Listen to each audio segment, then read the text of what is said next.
ಸ್ವಲ್ಪ ಕಾಸು ಸಾಲ ಅಂತ ಕೊಟ್ಟರೆ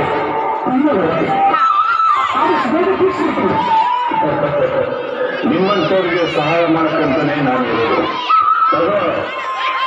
ಆದ್ರೆ ಒಂದು ವಿಷಯ ನೆನಪಲ್ಲಿರಲಿ, ಸರಿಯಾದ ಸಮಯಕ್ಕೆ ಸಾಲ ತೀರಿಸಿಲ್ಲ ಅಂದ್ರೆ ನಾನು ಮನುಷ್ಯನೇ ಆಗಿರಲ್ಲ. ಆಯ್ತು ಸಾಕಾರೆ.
ಈ ವರ್ಷ ಮಳೆ ಇಲ್ಲ, ಅದಕ್ಕೆ ಬೆಳೆನೂ ಇಲ್ಲ.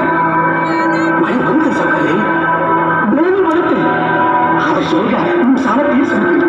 ಮಳೆ ಬಂದಂಗೆ ನೀನು ಸಾಲ ತೀರಿಸ್ದಂಗೆ. ಸಾಲ ತಗೊಳ್ಳವಾಗಿರೋ ಗಾಡಿ ನಿನಗೆ ತೀರಿಸೋವಾಗಿರಲ್ಲ. ನಿನಗೆ ಆಸ್ತಿ ವಜಾ ಮಾಡ್ಕೊಂಡ್ರೆ ಬುದ್ಧಿ ಬರೋದು ಬಡ್ಡಿ ಮಗನೇ. ಸಕ್ಕರೆ ಹಂಗೆ ಮಾಡ್ಬೇಡಿ. ನಂಗೆ ಜೀವಕ್ಕೆ ಅಂತ ಆಧಾರ ಇರೋದಿಲ್ಲ ಅಂತ ಬನ್ನಿ. ನನ್ನ ಮಾತ್ರ ಕಿತ್ಕೋಬೇಡಿ ಸಕ್ಕರೆ, ಕಿತ್ಕೋಬೇಡಿ.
ನಂಬಿ ಕೆಟ್ಟವರು ಯಾರೂ ಇಲ್ಲ ಜಗತ್ತಲ್ಲಿ.